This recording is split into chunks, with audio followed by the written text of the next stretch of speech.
안녕하세요. 부경대학교 컴퓨터공학과 장원두 교수입니다. 인공지능 7주차 들어가게 되었습니다. 어느새 이번 학기도 절반 정도 지나왔습니다. 이제 조금 더 힘내서 이제 마지막까지 화이팅 하시길 바랍니다. 오늘은 딥러닝 모델의 기본 구조와 완전 연결층, 지난 시간에 이어서 계속 설명드리도록 하겠습니다. 지난 시간에는 이제 딥러닝 모델의 기본 구조에 대해서 먼저 설명을 드렸었고요. 그리고 딥러닝 모델의 학습이 어떻게 이루어지는지 이렇게 설명을 드렸습니다. 딥러닝 모델의 기본 구조는 이렇다라고 설명을 드렸죠. 입력에 대해서 어떤 해석을 하는 일종의 함수다라는 설명을 드렸고요. 딥러닝이라고 하실 때 러닝이잖아요. 러닝은 이제 배우는 거죠. 학습하는 건데 이제 그 학습이 왜 이제 이거를 학습이라고 부르는가 하는 부분을 설명을 드렸습니다. 이제 딥러닝이라고 하는 거는 이제 기계의 학습, 이제 컴퓨터의 학습에 대해서 뭐 여러 가지 이론들이 있는데 그 중에서 이제 최근 이제 그런 관심을 매우 높은 관심을 끌고 있는 그런 방법이다라고 이제 설명을 드렸습니다. 자, 딥러닝 모델에서 이제 학습이라고 하는 것이 이제 조건문하고 어떤 부분이 다른 건지, 다른 부분이 있는지 설명을 드렸고요. 이제 한마디로 요약하면은 딥러닝 학습, 이것은 1번화 하는 것이다 라고 이제 설명을 드렸습니다. 자, 이제 그 학습하는 부분에 있어서 이제 입력층이 이제 층이 여러 개 있다라고 했잖아요. 이제 딥러닝에서 왜 딥이냐라는 부분에서 이게 층이 여러 개 있는데 이 층과 층 사이가 데이터를 전달하는 방식으로 이제 학습이 이루어지고 이렇게 뭔가 입력이 주어졌을 때 출력을 내보내게 된다는 부분을 설명을 드렸고요. 이때 층의 개수가 여러 개 있다 라고 해가지고 딥이다 라고 deep, 깊다라는 얘기를 그런 키워드가 들어갔다는 것 설명을 드렸습니다. 자, 여기까지 이제 지난 시간에 했던 내용이죠. 네, 그러면 이번 시간에는 이어가지고 딥러닝 모델에서 데이터 입력을 어떻게 할 것인가 하는 부분에 이제 먼저 초점을 맞춰서 이야기를 해보도록 하겠습니다. 이제 전체 레이어가 이렇게 돼 있었죠. 이 중에서 이제 처음에 입력을 보는 거예요. 데이터를 넣으면 돼요. 그냥 뭐 데이터 넣으면 되지? 뭘 왜 또 다시 뭐 이렇게 자세하게 봐야 됩니까? 라는 생각을 하실 수 있겠지만 그냥 데이터를 주면 컴퓨터는 또 딥러닝 모델은 제대로 학습을 할 수가 없습니다. 그래서 우리는 그냥 데이터를 주는 것이 아니고 데이터를 처리를 해가지고 주게 됩니다. 어떻게 처리를 할까요? 컴퓨터가 이해하기 쉽도록 처리를 해서 주게 됩니다. 흔히 뭐 전처리라고도 얘기를 하는데요. 이제 전처리에는 사실 많은 단계가 있어요. 많은 단계가 있는데 그 중에서 가장 기본적이고 하지 않으면 안 되는 부분이 이제 정규화라는 부분입니다. 이제 이 정규화라고 하는 거는 기본적으로 이제 특정 범위 내에서 이제 데이터가 들어올 수 있도록 하는 것이 정규화 작업이에요. 예를 들어서 이제 이미지 데이터가 있다고 생각을 해보면 이미지 데이터는 이제 우리가 이렇게 고양이 이미지가 있으면 고양이 뭐 컬러 이미지가 다양하죠. 다양한데 이거를 수치적으로 생각을 해보면 RGB 이 세 개 컬러에 대해서 각각 이제 값이 들어가게 됩니다. R 값이 얼마, G 값이 얼마, B 값이 얼마 이렇게 들어가게 되는데 그 중에서 R 값은 보통 0에서 255, G 값도 0에서 255, B 값도 0에서 255 이렇게 값이 들어가게 됩니다. 그런데 딥러닝 모델이 이제 뭔가 모델을 학습하게 될 때, 데이터를 학습할 때 이런 0에서 255 사이로 벌어져 있는 이런 데이터를 학습하기가 사실은 조금은 어렵습니다. 그래서 학습이 쉽도록 조금 더 그런 쉽게 이렇게 학습할 수 있도록 하기 위해서 0에서 255의 컬러 값을 어떻게 바꾸냐면요. 0에서 1 사이의 값으로 정규화를 시키게 됩니다. 자, 그러면 이제 어떻게 하면 되겠어요? 그냥 단순히 뭐 255로 나눠주면 간단하게 되겠죠. 이미지 같은 경우는 그렇게 처리를 하고요. 데이터가 그런데 보면은 이미지 데이터만 있는 건 아니죠. 다양한 데이터들이 있습니다. 우리가 지난번에 이제 어떤 데이터들이 있는지 설명을 한번 제가 드린 적이 있어요. 공부를 한 적이 있죠. 이제 이미지 데이터가 있고 그다음 범주형 데이터, 수치형 데이터, 시계열 데이터 이렇게 네 가지의 종류의 데이터로 제가 나눠가지고 설명을 드렸었는데요. 이미지 데이터는 이렇게 보통 0에서 255로 들어오기 때문에 이거를 나눠서 정규화를 시킵니다. 범주형 데이터 같은 경우는요. 범주형 데이터가 어떤 거죠? 성별, 주택 소유 여부 이렇게 가죠. 요거를 이제 원하드 인코딩이라는 방법으로 보통 이거를 수치로 바꿔주는 작업을 하게 되는데요. 왜냐하면 데이터에 남자, 여자 이렇게 적혀 있단 말이죠. 그런데 남자라고 하면은 컴퓨터가 이제 못 알아듣는 거예요.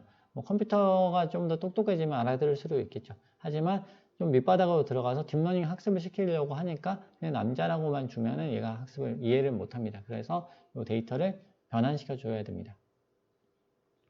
자, 이걸 어떻게 하냐면요. 이제 뒤쪽에 있나요? 네. 앞에서 제가 간단히 설명드렸던 것 같은데 여기서 이제 개하고 고양이가 있는데 개하고 고양이가 있으면 요거를 두 개로 지금 요걸 나눴어요. 그러면 요 두 개의 LED가 있으면 요 하나의 LED는 개를 의미를 하고 하나의 LED는 고양이를 의미를 합니다.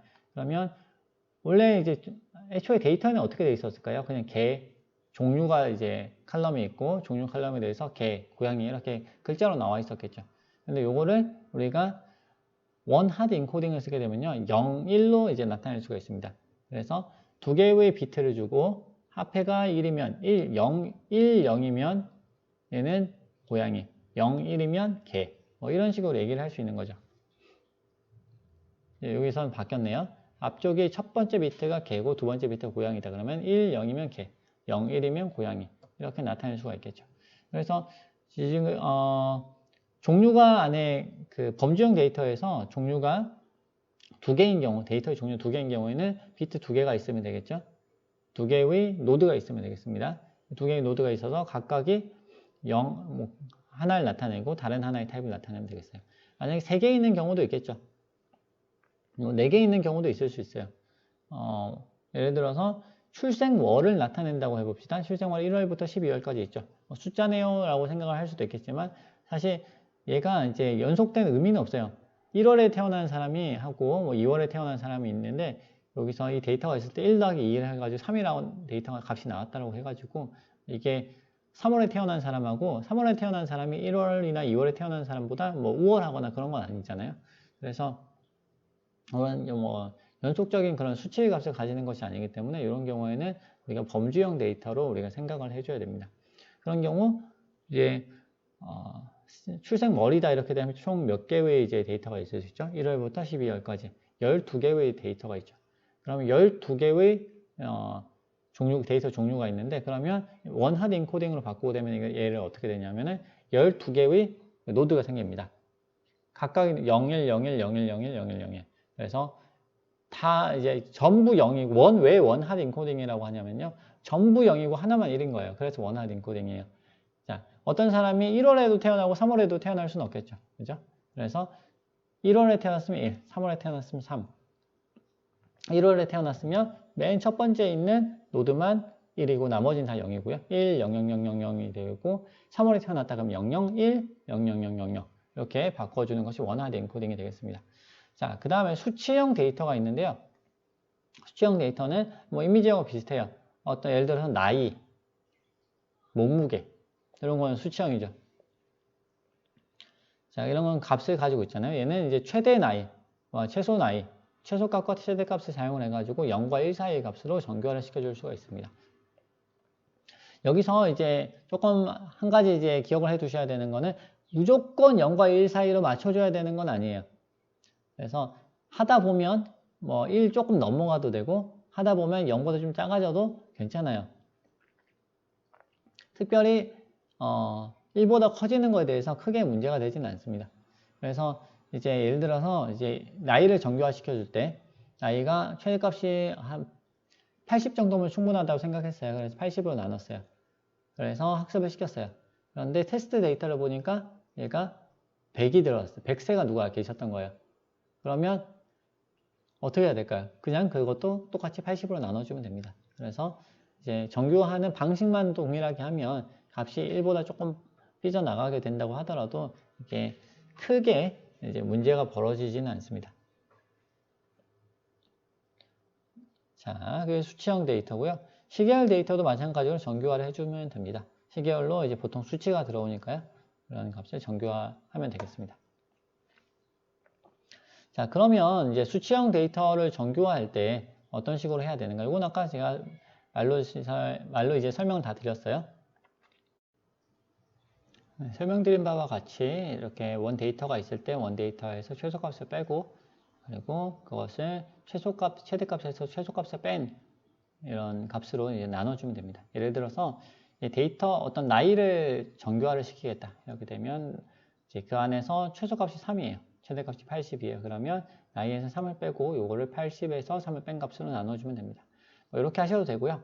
이제 최소값이 이렇게 뭐 3이든지 뭐 이렇게 뭐 2든지 1, 뭐 이렇게 돼 있는 경우에는 이걸 그냥 최소값을 안 빼도 상관없습니다. 왜냐하면 또 나중에 하다 보면 최소값이 어떤 이제 학습 데이터에는 최소값이 3으로 돼 있었는데 실제로 이제 또 다른 데이터를 계속 받다 보면 최소값이 3이 아니고 또 1세가 또 나올 수도 있겠죠. 그래서 이런 부분은 어느 정도 이제 유도리를 발휘를 해가지고 유도리 하면 안 되는데 유연성을 발휘를 해가지고 이렇게 정교화를 시켜주시면 되겠습니다.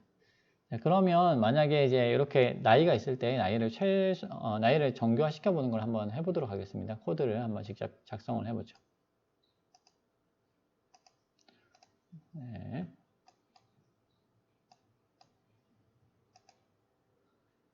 네, 여기서 이제 import num파일 해가지고 num파일을 이제 넣습니다. 그 다음에 이제 어떤 age가 있는데 age를 새로운 배열을 num파일 배열을 한번 만들어 보겠습니다. 3, 28, 21, 67, 80, 53 뭐 이렇게 자기 나이가 이제 들어갔습니다. 자, 잘 만들어졌는지 확인해 봅시다. 예, 배열이 잘 만들어졌죠? 얘를 이제 정교화를 시키고 싶어요. 그러면 이제 그러니까 뭐 여러 가지 방법이 있겠죠. 그냥 간단하게 뭐 n age는 이제 age 나누기 그냥 80 뭐 이렇게 하면 normalized age는 이렇게 값을 볼 수가 있습니다. 80으로 나눠 가지고 이제 각각 이제 최대가 지금 1로 들어가 있죠. 뭐 이렇게 하셔도 되고요. 이제 어떤 데이터에서 이제 민맥스 값을 확실하게 알아가지고 한번 하고 싶다. 그러면 예를 들어서 맥스 값은 mp.max 해가지고 age 잡고 미니멈 값은 mp.min 해가지고 age 이렇게 하면 맥스 민 값이 다 들어오겠죠. 그 다음에 이 값은 age를 미니멈으로 빼고 이것을 맥시멈에서 미니멈을 뺀 값으로 나눠준다. 자, 이렇게 하면 네, 또 이렇게 정교화가 되겠습니다. 이번에는 미니멈으로 뺐기 때문에 이제 최소값이 0으로 되어 있는 것을 보실 수가 있겠습니다. 그냥 나눴을 때는 뭐 0이 안 나왔죠. 3을 이제 80으로 나누니까 적당한 값이 나왔었고요. 이렇게 하시면 되겠습니다. 네. 그 다음에 이제 계속해서 이제 설명을 드리겠습니다. 그러면 이제 뭐 각각에 대해서 이제 우리가 확인해 볼 수 있겠죠. 변환값 어떻게 되는지 이제 적으실 수가 있겠습니다. 네. 그리고요. 자, 계속해서 한번 보도록 하겠습니다. 이번에는 범주형 데이터의 정규화. 이제 원핫 인코딩 아까 말로 쭉 설명을 드렸는데 말로 하는 것보다는 이제 코드로 보는 것이 이렇게 조금 더 편하실 것 같습니다. 아까 이제 메일, 피메일, 피메일 이렇게 이제 남성, 여성으로 지금 나눠져 있는데요. 이제 데이터가 이제 이렇게 들어 있어요. 남자, 여자 이렇게 들어와 있는데 이거를 우선적으로 해야 될 게 뭐냐면 수치값으로 바꿔주는 것 작업이 필요해요. 그래서 남자는 0, 여자는 1 이런 식으로 수치값으로 먼저 좀 바꿔주고요. 그 다음에 이렇게 바꾼 다음에 0인 경우에는 1, 0, 0인 경우에는 1, 0, 1인 경우에는 0, 1, 0이니까 1, 0, 1이니까 0, 1 이런 식으로 이제 원핫 인코딩으로 바꿔주는 작업이 필요합니다. 그래서 원래 이제 범주형 데이터 같은 경우는 대부분이 이제 그냥 값으로 일반 이제 텍스트 값으로 되어 있기 때문에 이런 것을 수치 값으로 바꿔주는 게 1단계. 그 다음에 원하드 인코딩으로 다시 바꿔주는 게 2단계. 이런 작업이 되겠습니다. 사실 이제 남자, 여자 같이 이제 두 개만 있는 경우에는 원하드 인코딩으로 굳이 안 바꾸고 그냥 수치 값을 그대로 사용하셔도 괜찮아요. 그래도 되는데 우리는 이제 그 원하드 인코딩을 일단은 이제 배워야 되는 부분이 있기 때문에 조금 더 이제 그냥 이거 나눠가지고 작업을 해보도록 하겠습니다. 자, 그러면은 이제 아까 만들었던 거 다시 지우고요. 좀 크게 해볼까요? 네.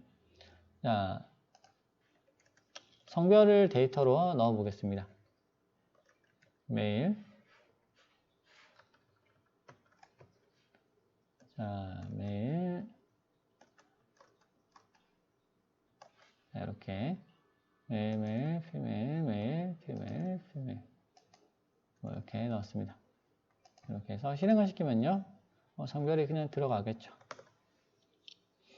네, 값이 이렇게 잘 들어가 있는 것을 확인할 수가 있습니다.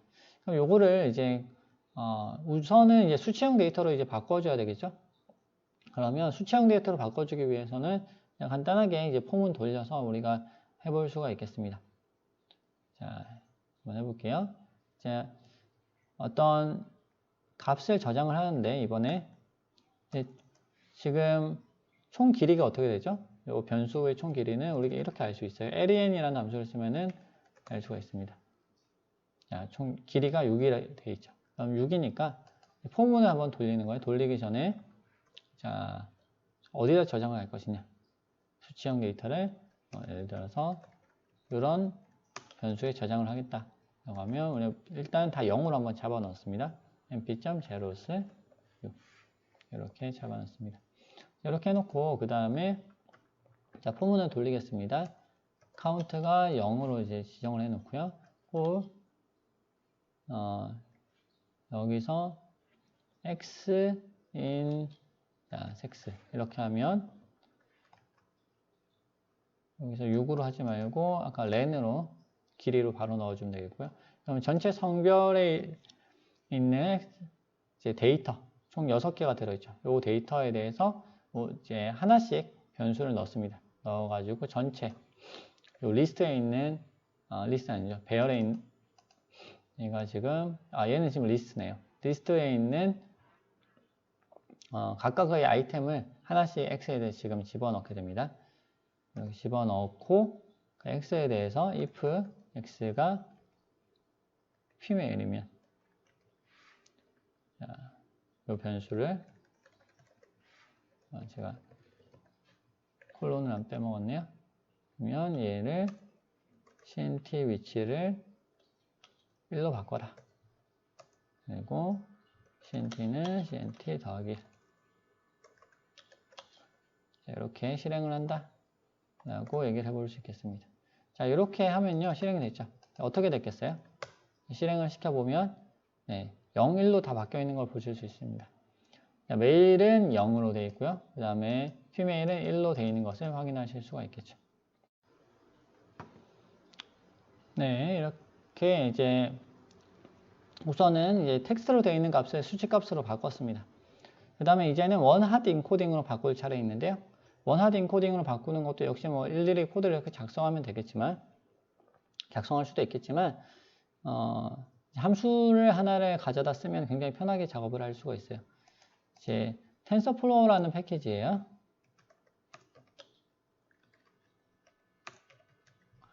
그 다음에 케라스라는 패키지에, 하위 패키지에 다시 util이라는 패키지가 있고요.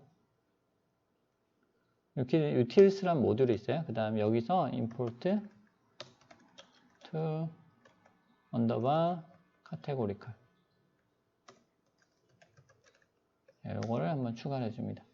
제가 뭔가 스펠을 잘못 적은 것 같은데요. tnsor flow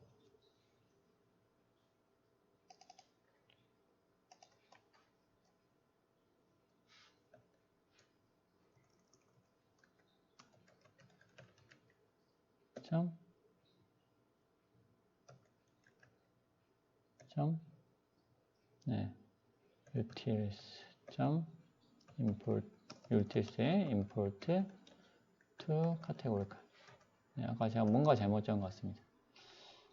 이렇게 하면 이제 요 to categorical이라고 하는 함수를 이제부터 쓸 수가 있습니다.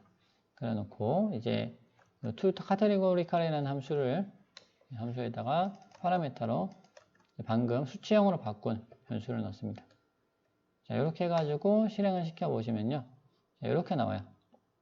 어레이가 이제 만들어지는데 0인 애는 1, 0으로, 그죠? 1, 0으로, 1인 거는 0, 1로 이렇게 바뀌어 있는 것을 보실 수가 있겠습니다. 그래서 이거를 카테고리컬 데이터 변수로 새롭게 저장을 할 수가 있겠죠. 자, 이렇게 하시면 변수의 이제 원하드 인코딩 변환이 이제 완료가 됐습니다. 저기 조금 이해가 되셨나요? 그러면 이제 계속해서 이제 다음으로 넘어가 보도록 하겠습니다. 자, 이번에는 이제 종류가 3개인 경우 한번 해보도록 하겠습니다.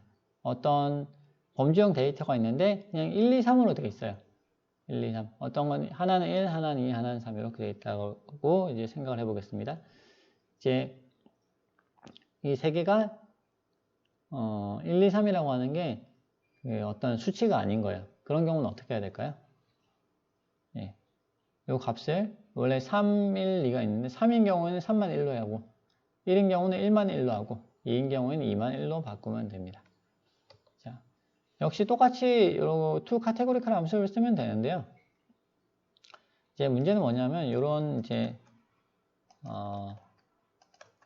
변수가 있다라고 했을 때요. 자, P 클래스 여기서 1, 2, 3이 P 클래스, 그러니까 티켓 등급인 거예요. 이제 1등급, 2등급, 3등급 이렇게 등급을 나누는 이제 수치다라고 이제 생각을 해봅니다. 그러면 여기서 이제 얘를 바꿔야 되는데 to categorical 함수를 그냥 그대로 쓰면 돼요, 사실은. 이제 예를 들어서 P 클래스 categorical 변수로 하는데 to categorical 함수를 그대로 써가지고 원래 있던 P 클래스 자, 이 함수로 한번 바로 넣을 수가 있습니다. 바로 넣으면 약간 문제가 발생해요. 바로 한번 넣어 볼게요. 넣어서 출력을 해보면요. 원래 3개였잖아요. 1, 2, 3, 3개였는데 지금 원하는 인코딩을 했는데 4개가 생겼어요. 왜 그럴까요? 이제 1, 2, 3인데 얘가 맨 앞에 게 0이 빠졌잖아요. 그러니까 0이 있다. 나와 있지는 않은 데이터는 없지만 0이라는 게 뭔가 존재하고 있다라고 인식을 해버리는 거예요. 그러면 어떻게 되냐면 이렇게 됩니다. 네, 그렇죠. 맨 처음에 3인데 원래 3이 0, 1, 2 해가지고 0, 1, 2, 3으로 해서 앞에 있는 0인 경우가 이제 여기 생략이 돼가지고 총 4개의 이런 4자리까지 이제 차지를 해버리는 거죠. 이걸 원하고 있지는 않잖아요. 그래서 지금 요거 같은 경우는 수치형 데이터로 이미 바뀌어 있는 것처럼 보이지만 그대로 쓰면 안 되고 여기서 1을 빼가지고 써줘야 됩니다. 그래서 뭐 이렇게 3, 1, 2 돼 있는 경우는 그래도 좀 양반이죠. 어떤 경우는 뭐 2, 4, 6 이렇게 돼 있을 수 있죠. 그러면 2, 4, 6을 그대로 놔두면 어떻게 되겠어요? 뭐 6개의 이제 원하는 코딩을 그대로 해버리면 6개의 그런 노드가 생겨버리는 거예요. 이렇게 되면은 쓸데없이 데이터가 이제 커지겠죠. 이런 거를 막으려면 어떻게 될까요? 2는 0으로, 4는 1로, 6은 3으로 이렇게 먼저 변환을 시켜준 다음에 그 다음에 이제 to categorical 함수를 불러야 되겠습니다. 여기서는 1만 빼면은 되겠죠. 이렇게 실행을 시켜보면은 네, 3자리로 이렇게 나누어 가지고 각각에 대해서 원하는 인코딩이 이렇게 되어 있는 것을 보실 수가 있겠습니다. 자, 그럼 여기까지 하고요. 우리 잠깐 쉬셨다가 계속해서 진도 나가도록 하겠습니다.